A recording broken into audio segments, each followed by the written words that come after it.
नाशिक ग्रामीण पोलिसांनी गांजा तस्करीचा उधळला डाव। पाहूया सविस्तर बातमी। नाशिक ग्रामीण पोलिसांनी एका चारचाकी वाहनातून होणारी गांजाची तस्करी उधळून लावली।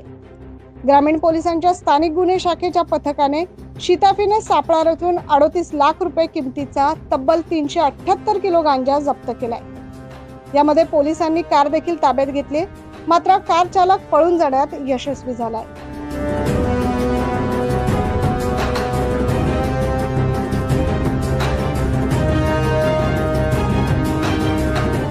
नाशिक ग्रामीण हद्दीतील चांदोरी चौफुली परिसरात संशयास्पद इनोव्हा कारने पोलिसांच्या पथकाला हुलकावणी देऊन पळ काढला।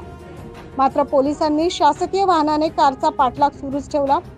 पथकाने या कारचा शोध घेतला असता शहरातील पेट्रोलवर ही कार पोलिसांना बेवारसरित्या आढळली।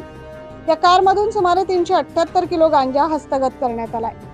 उग्रवास असलेल्या गांजाची 189 पाकिटे आणि 12 प्लास्टिकच्या गोण्यांमध्ये भरून अवैधरित्या विक्रीसाठी इनोव्हा कारमधून वाहून नेला जात होता।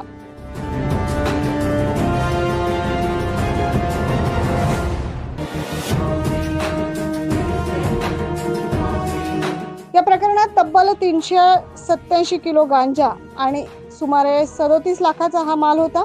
पोलिसांनी हस्तगत केलाय। त्यासोबतच इनोव्हा कार सुद्धा जप्त केली। असा या कारवाईत एकूण 62,90,000चा मुद्देमाल हस्तगत करण्यात पोलिसांना यश आलंय। या प्रकरणी कार मालकासह कार चालकाविरुद्ध अंमली पदार्थांची वाहतूक केल्याप्रकरणी सायखेडा पोलीस ठाण्यात गुन्हा दाखल करण्यात आलाय। या गुन्ह्यातील फरार संशयितांचा पोलीस शोध घेत आहेत। 9 न्यूज महाराष्ट्रासाठी प्रतिनिधी अजीज सय्यद।